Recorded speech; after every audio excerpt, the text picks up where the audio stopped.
여러분 안녕하십니까? 경북 동해안은 오늘도 폭염특보가 내려진 가운데 푹푹 찌는 더위를 보였습니다. 오늘 낮 최고 기온은 포항과 경주가 각각 39.3도를 기록했고 영덕이 38.6도, 울진이 32.3도를 보였습니다.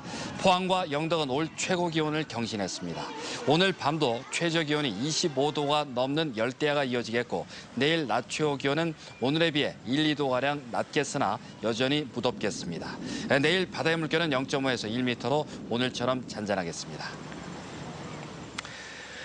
국내 최대 규모의 해양 스포츠 축제가 울진에서 열리고 있습니다. 트라이애슬론과 빈수영 등의 경기와 함께 물 미끄럼틀 등 다양한 체험 행사도 열려서 비서객들이 즐거운 시간을 가졌습니다. 보도에 김철승 기자입니다. 전국에서 모인 수영 클럽 선수들이 울진 해변에 물보라를 일으켰습니다. 160여 명의 선수들은 스노클링과 오리발을 하고 3km를 역영했습니다.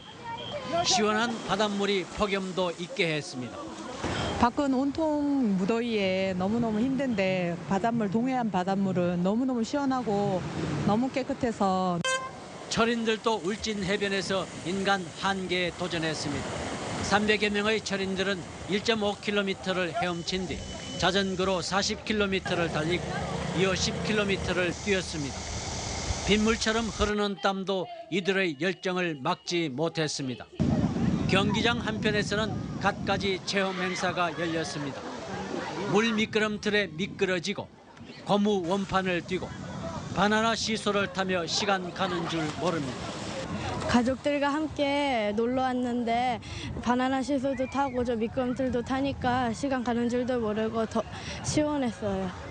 이번 전국 해양 스포츠 제전에는 요트와 트라이애슬론 등 4개 정식 종목과 드래곤 보트 등 3개 번외 종목에서 5천여 명의 선수가 참가했습니다.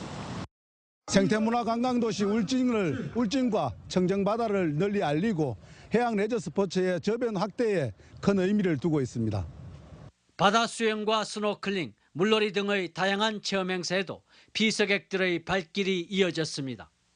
울진에서 10년 만에 열린 전국 해양 스포츠 제전은 오는 15일까지 계속됩니다. MBC 뉴스 김철승입니다.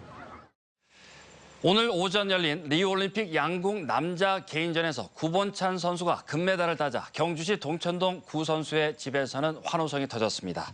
구 선수의 집에서는 구 선수의 부모와 지인 등 8명이 경기를 응원했으며 구 선수의 금메달이 확정되자 서로 얼싸안고 구본찬을 외치며 축하했습니다. 초등학교 5학년 때 양궁을 시작한 구 선수는 경주 용항초등학교와 신라중학교를 졸업했습니다. 광복 71주년을 기념한 제65회 포항시 신광 면민 축구대회가 신광중학교에서 3일간의 일정으로 오늘 개막됐습니다. 이번 대회는 22개 마을에서 19개 팀이 출전해 마을의 명예를 걸고 기량을 겨루고 있습니다. 신광 면민 축구대회는 해방 2년 뒤인 1947년 8월 15일 첫 대회를 시작으로 6.25 전쟁 때 3년, 가뭄으로 2회 등 모두 5년을 빼고는 출향민들의 참여 속에 꾸준히 열리고 있습니다. 3일간 진행되는 이번 행사에는 축구 대회뿐만 아니라 민속 윷놀이와 팔씨름 대회 그리고 한마음 노래자랑 대회도 함께 열립니다. 내년부터 경북의 모든 시군 주민세가 10,000원으로 인상될 전망입니다. 경북의 경우 포항시를 제외한 22개 시군이 올해 개인 균등분 주민세 10,000원을 부과해 이달에 고지했습니다.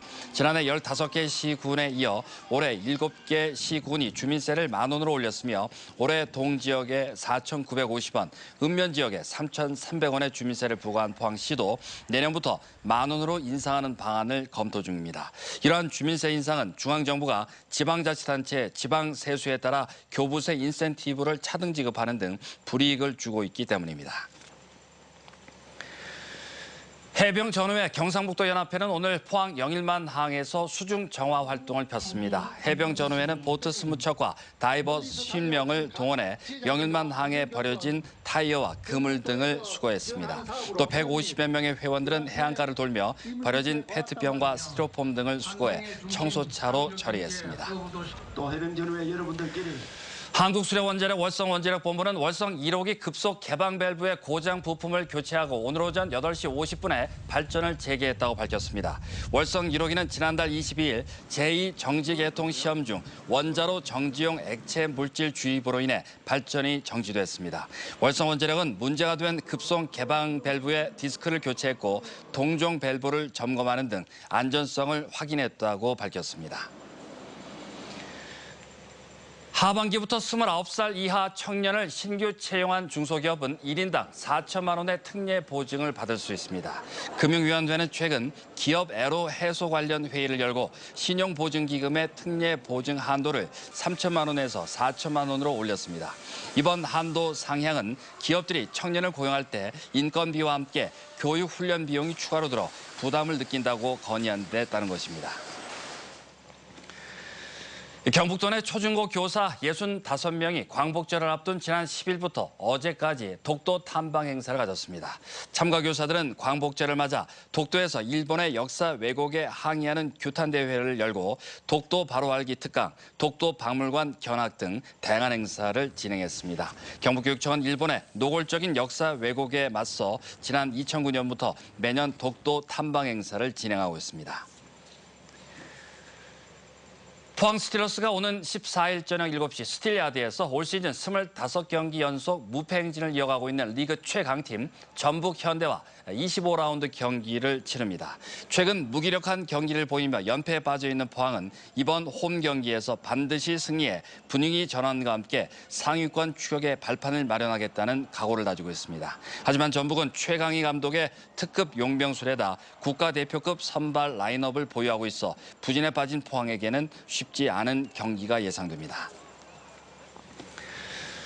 대구 경북 지역 수출 감소세가 2년 가까이 지속되고 있습니다. 한국은행이 한국무역협회 자료를 분석한 결과 지난 6월 대구 경북 지역 수출은 지난해 같은 달보다 11.9% 줄었는데 2014년 10월부터 감소세가 이어지고 있습니다. 지금까지 포항문화방송에서 전해드렸습니다. 고맙습니다.